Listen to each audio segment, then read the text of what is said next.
galaksi kita atau tata surya kita tidak akan mengalami tabrakan antar galaksi itu. Karena matahari kita padam lebih dulu. Ya itu. Dan matahari kita padam itu, bumi tidak akan mengalami. Kenapa? Bumi tertelan matahari lebih dulu gitu ya. Itu masih miliaran tahun lagi. Jadi ya akhirnya wajar kalau ketakutan-ketakutan itu jadi hilang.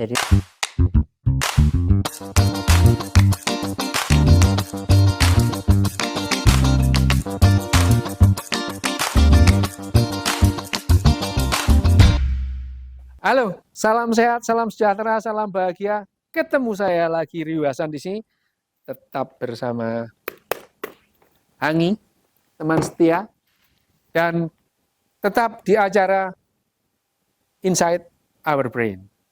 Nah, nggak usah tepuk tangan, kamu belum ngomong. Gini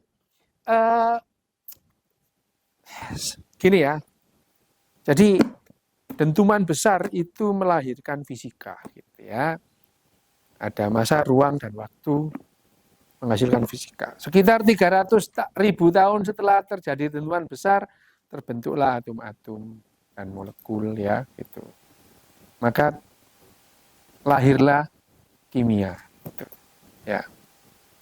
Sekitar 4,7 miliar tahun yang lalu, di planet kecil yang namanya Bumi,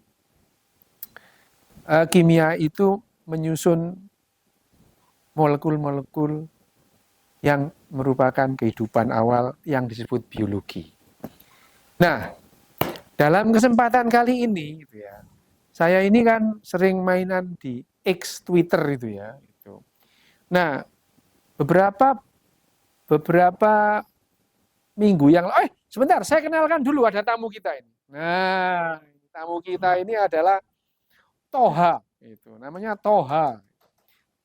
Nggak usah tepuk tangan. Penonton nggak boleh tepuk tangan. Suaranya itu hanya suara saya sama Cito ya, nggak boleh yang lain. Gitu. Oke, ini Mas Toha ini, dia itu punya akun Twitter namanya Citogok. Gitu ya.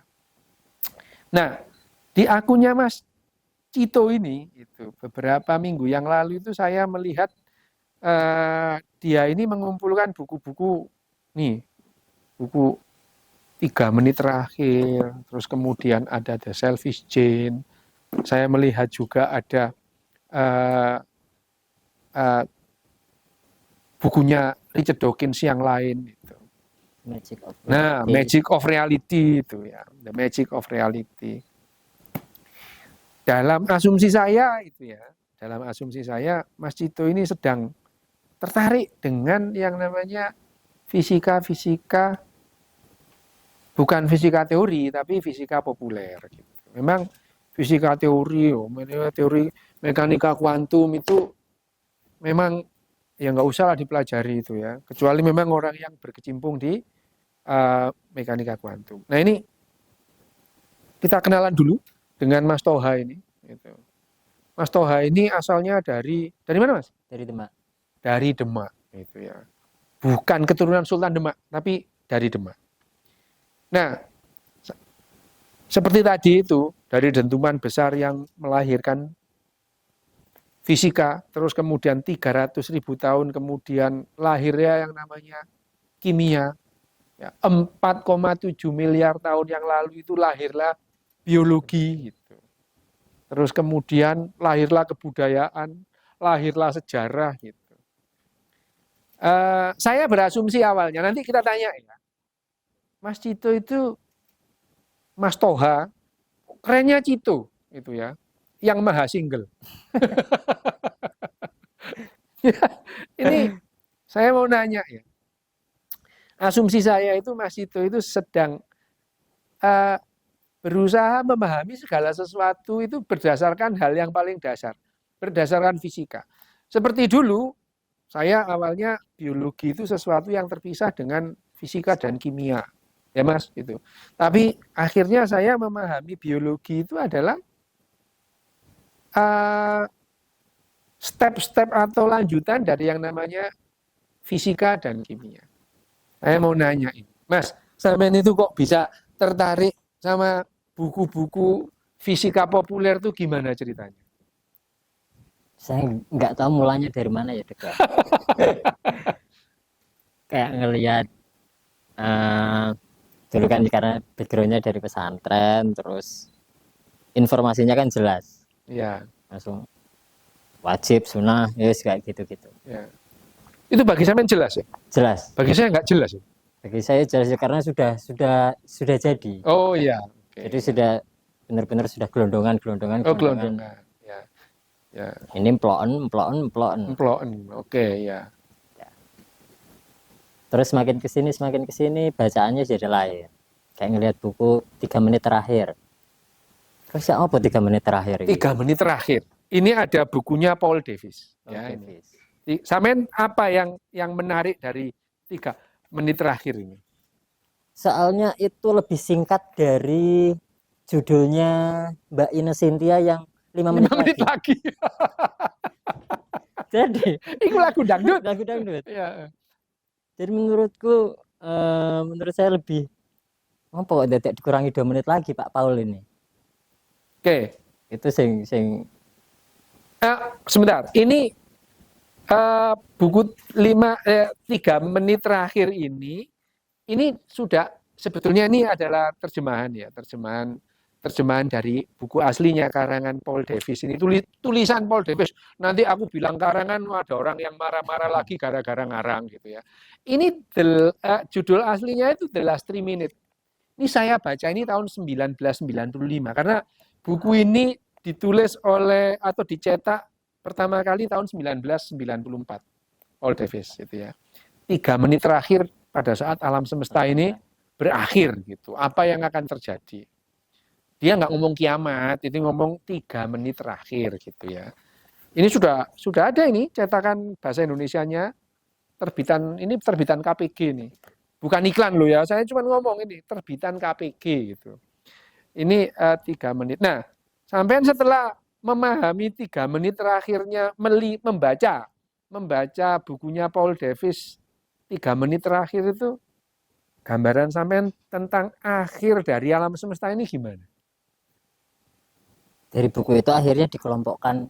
Jadi yang tadinya mungkin karena otak itu menampung imajinasi yang begitu banyak ya, Dok ya. Oke. Terus? Jadi informasi soal dulu yang saya terima sebagai kata kiamat itu di sini diceritakan beda. Maksudnya aku punya gambarannya, oh sekian miliar tahun yang banyak kuadratnya itu. Ngeluh aku. Ngeluh. Oh ya, itu. Tapi paling tidak otak saya itu punya gambaran-gambaran itu, punya peta-petanya. Oh, gitu. Jadi memahami akhir dari alam semesta ini mempunyai gambaran yang berbeda dengan gambaran narasi dulu. Oke, ya wajar. Tapi sekarang begini, kalau saya nanya, apa perbedaan mendasar antara memahami narasi yang dulu dengan narasi yang berdasarkan fisika itu? Bagi sampean lebih menakutkan yang mana? Apa sekarang sampean masih takut dengan melihat kan? Enggak sih, Dok. Enggak. Jadi dengan memahami dunia secara fisika itu menghilangkan banyak ketakutan. Oke. Bagus ini ya, menarik ya. Nah,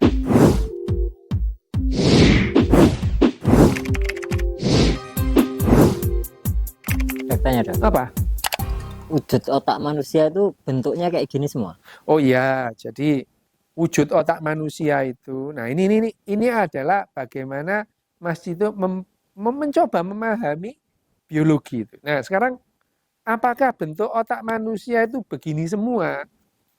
Kalau bentuknya begini, misalnya ini ada yang namanya lobus frontalis, ada lobus temporalis, ada lobus occipitalis, ada cerebellum otak kecil. Memang iya. Ya, setiap orang punya otak kecil, setiap orang punya yang namanya brainstem atau batang otak. Setiap orang punya yang namanya di dalamnya ada ventricle. Otak manusia itu strukturnya seperti itu. Tapi besarnya, lebarnya, ketebalannya masing-masing bervariasi gitu ya. Bahkan yang dominan daerah mana, itu juga berbeda-beda antar manusia. Itu yang membuat setiap manusia itu unik. Ya, Dominan itu dominan selnya atau dominan kerjanya. Misalnya otak emosi manusia gitu ya. Otak emosi manusia itu di mana? Melibatkan semua otak. Itu emosi kita itu melibatkan semua. Misalkan emosi manusia itu dipengaruhi atau yang berkontribusi dalam bagaimana manusia beremosi dan mengekspresikan emosi itu ada penglihatan. Lah penglihatan itu melibatkan korteks penglihatan yang lain-lain. Jadi di mana otak emosi? Ya semua ini. Itu ya. Tetapi ada orang yang emosinya lebih dominan ketimbang rasionalitasnya. Gitu ada itu ya. Ada orang yang rasionalitasnya itu dominan itu. Emosinya malah dikalahkan gitu ya. Sebetulnya ini nggak sehat sih sebetulnya. Gitu. Kalau orang-orang rasional semua gitu nggak sehat. Orang ini gampang mati kalau rasional penuh gitu ya.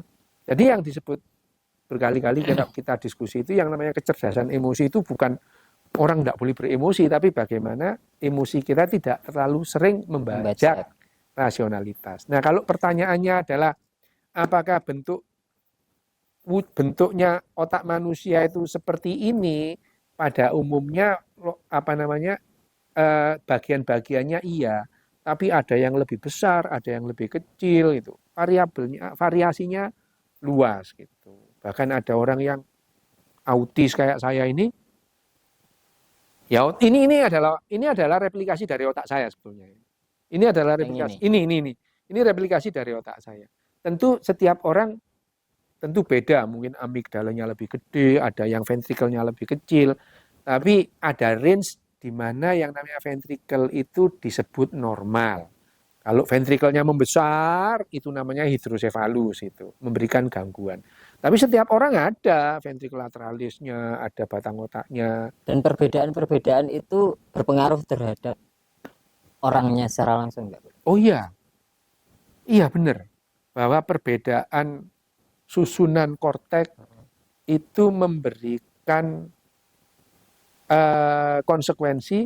Setiap orang mempunyai sifat yang berbeda dalam cara ngomongnya. Itu ditentukan oleh cara kerja otaknya.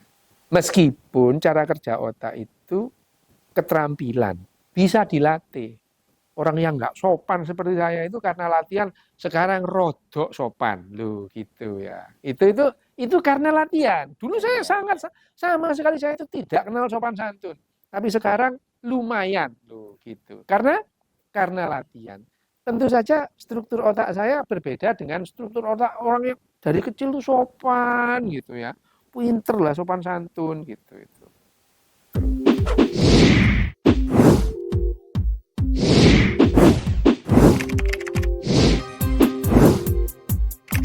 Sampai itu kan kemarin saya lihat beli buku Selfish Gene itu ya. Terus sambil bilang 1 bulan ke depan mau makan mie aja. Soalnya mahal-mahal. Duitnya sudah habis buat beli Selfish Gene itu. Ini unik ini, Mas Cito ini unik ya. Jadi dia beli buku-buku ini dengan mengorbankan pokoknya nanti makan mie aja gitu. Mie godok atau Indomie enggak tahu gitu. Nah, sekarang itu dengan membaca beberapa buku yang sudah dibeli, apakah Mas Cito itu sekarang melihat bahwa yang namanya badan kita biologi itu ya disusun oleh bahan-bahan fisika? Iya. Iya. Oh. Jadi sampean nggak takut lagi dengan tubuh sampean kalau mati gimana gitu, nggak takut sudah? Untuk sekarang enggak. Enggak. Oh, oke. Ya. Ya kalau urusan setelah mati urusan nanti. Urusan nanti. Ya, oke. Mas Cito itu sekarang loh, Mas Cito itu punya brand kaos namanya Motivasu. Nah, ini itu. Ya itu. Duit nggak dibawa mati. Betul. Karena dipakai untuk hidup. Wah, itu Motivasu namanya ya. Duit nggak dibawa mati karena dipakai untuk hidup, ya gitu. Uang tidak bisa membeli kebahagiaan kalau sedikit, kalau banyak kelihatannya bisa. Itu adalah motivasinya Mas Cito. Nah, apakah dengan membaca buku-buku fisika, dengan membaca buku-buku bagaimana menjelaskan dunia ini secara fisika. Bagi saya sebetulnya dunia ini lebih sederhana atau enggak sih? Sederhana sih, Dok. Lebih sederhana. Sederhana. Enggak bulat. Enggak bulat gitu ya. Tidak ada perbedaan pendapat yang mendasar. Tidak ada. Jadi kalau misalkan sekarang gini, sekarang ada sampai sekarang diberikan buku-buku fisika atau buku-buku mengenali dunia secara fisika itu, sampai lebih excited ketimbang baca komik. Ketimbang baca komik Gitu ya. Oke. Kalau sekarang ya? Sekarang, enggak tahu nanti ya. Ya kita ngomong sekarang aja gitu.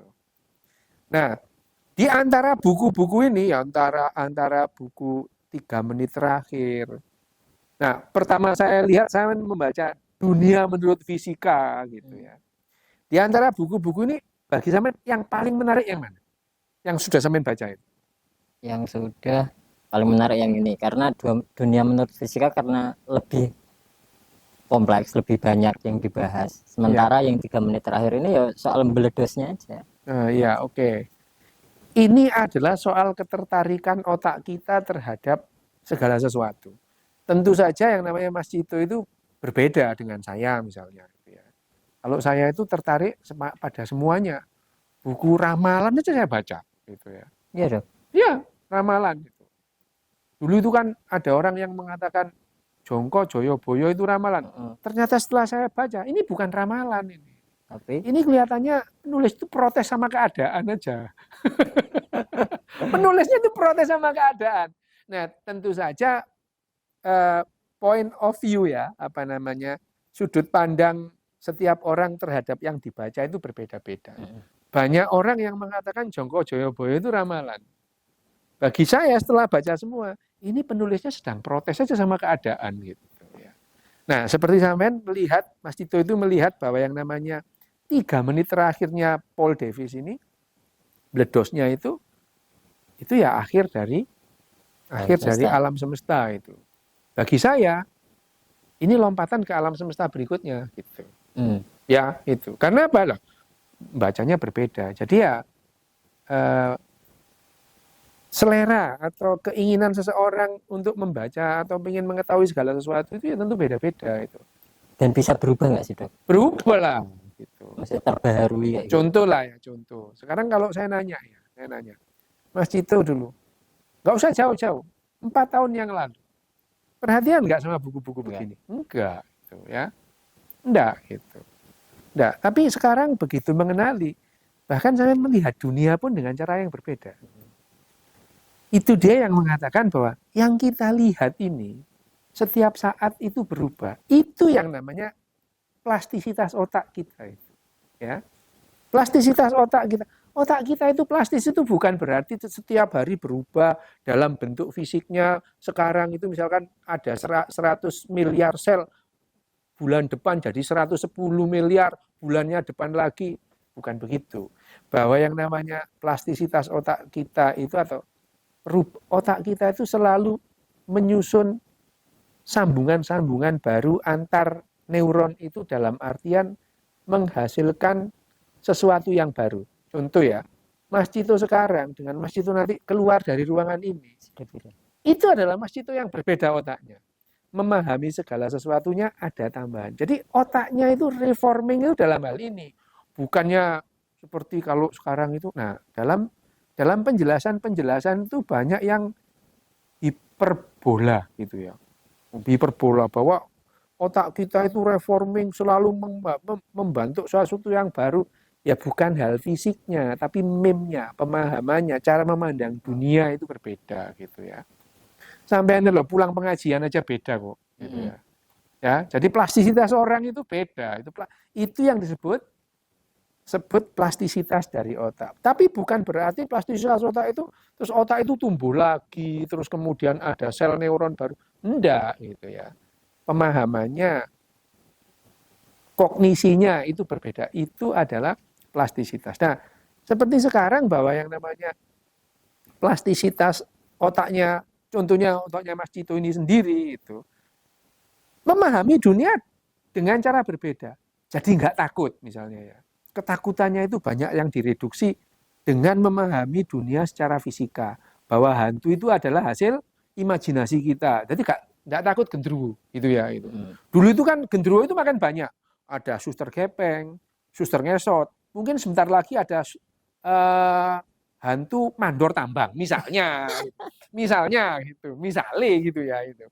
Itu kan belum ada. Nah, itu yang disebut plastisitas. Jadi dengan membaca buku, terus kemudian kita memahami segala sesuatu dengan cara berbeda, itu adalah bukti dari plastisitas otak kita.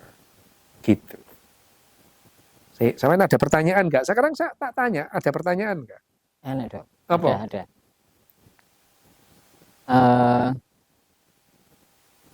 Penambahan informasi itu bisa mengurangi entropi nggak?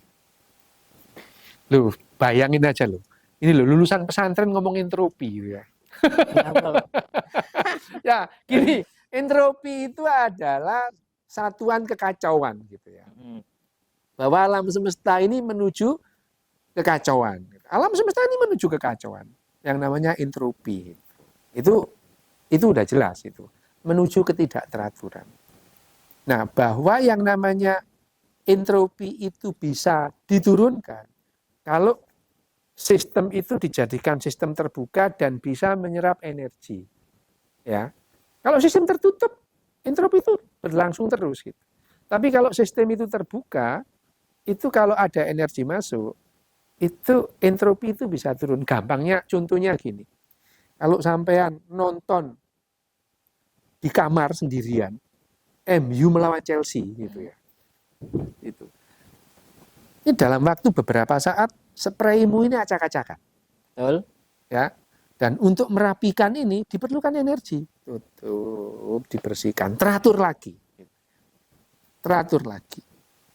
Itu yang namanya menurunkan entropi. Dengan mendatangkan energi dari luar gitu, turun gitu. Nah, pertanyaan aja, apakah informasi itu bisa menurunkan entropi? Itu. Jawabannya bisa itu. Karena dengan informasi kita bisa mengefektifkan bahkan mengefisienkan energi yang datang gitu. Ya, misalnya ini. Kalau kita itu tahu bahwa membuang sampah di tempatnya itu akan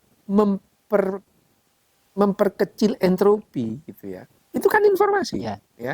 Informasi bahwa membuang sampah di sembarang tempat itu bisa memperbesar kemunculan entropi. Membuang sampah di tempatnya itu akan menurunkan entropi. Berarti di sini ada hubungannya informasi yang membuat otak kita mengenali. Ya, kognisi otak kita punya potensi untuk menurunkan entropi. Bisa dipakai untuk mengefektifkan dan mengefisiensi dari energi yang kita pakai untuk menurunkan entropi. Sampai pinter loh sakjane. Belum. Cuma aku meneng wae, Dok. Ya, ini Mas Ito ini memang pendiam kalau di sini gitu ya. Kalau sudah ngopi kita ngopi dulu. Nah, gitu ya. Jadi itu adalah apa namanya, bagaimana pemahaman kita bisa berubah. Bagaimana kita melihat, memahami secara mendasar itu bisa menghilangkan ketakutan. Kenapa? Karena kita memahami apa adanya. Beda kalau kita dikenalkan bagaimana seharusnya, kita itu bingung gitu. Tapi kalau kita dikenalkan apa adanya, itu kita bisa mengurangi kebingungan. Artinya begini, kita harusnya begini, kan harusnya begini, kan harusnya begitu. Gitu. Padahal kalau kita dikenalkan ini loh apa adanya itu demikian. Gitu. Tentu saja manusia ini memang sudah tidak bisa lepas lagi dari yang namanya epistemologis, memahami bagaimana seharusnya. Itu sudah kesulitan itu. Tapi dengan secara ontologis dikenalkan akan mengurangi lah ya keracunan kita terhadap epistemologis. Meskipun ya kita udah terlanjur keracunan terhadap epistemologis, manusia itu udah keracunan itu. Kita tidak bisa hidup tanpa epistemologis itu ya. Tapi kalau keracunan ini berarti bisa ditawarkan. Loh lah iya makanya. Selama kita tahu penawarnya dan mau mengkonsumsi penawarnya, ya keracunan itu bisa diatasi. Tapi kalau kita menikmati keracunan, ya sudah itu. Ini adalah pandangan secara epistemologis gitu ya. Jadi bagi saya bukan fenomena. Tadinya itu fenomena. Mas Cito yang tadinya itu gambar, kerjanya itu gambar bagus-bagus gambarnya itu. Jadi gambar itu realistis gambarnya itu. Realis. Dia itu seorang pelukis yang realis itu. Gambarnya itu sama plek gitu. Kalau orang jelek digambar dia ya tetap jelek gitu ya. Makin jelek gitu ya. Tapi bagus. Nah, beberapa bulan terakhir, 1 tahun terakhir itu Mas Cito itu baca buku-buku ini, buku-buku fisika. Rupanya beliau ini sedang memahami, kepingin memahami alam semesta, bahkan kehidupan itu secara Apa adanya. apa adanya. Mas Cito, sukses ya. Salaman dhisik. Nah, Sama-sama, Dok. ya salaman. Nah, ini dia Mas Cito. Jadi kalau kita melihat kenapa Mas Cito yang dasarnya itu dia tidak belajar fisika murni, enggak gitu. Lagi pula ya tidak perlu semua orang belajar fisika murni. Kalau semua orang belajar fisika murni lah yang jadi tukang parkir siapa? Jadi cleaning service apa? Kotor semua ini gitu ya. Jadi ya orang ahli fisika murni itu perlu tapi sedikit aja gitu. Bahkan di instalasi reaktor nuklir itu Dibutuhkan yang namanya berapa, Dok? insinyur nuklirnya cuma beberapa gelintir aja. Yang diperlukan itu ya electricity lah, apa namanya bagian air, bagian kebersihan, tukang parkir ya, semua diperlukan. Oh, berarti bos itu memang harus sedikit ya, Dok ya? Sedikit aja. Karyawannya yang harus banyak. Tapi bos yang megel no ganti aja. Ya, gitu ya, saudara. Bagaimana otak kita plastis, bagaimana otak kita itu bisa memandang dunia itu secara berbeda, itu yang disebutkan plastisitas dari otak. Sederhana, tapi itu tadi contoh yang bagus dari plastisitas. Salam sehat, salam bahagia, salam sejahtera.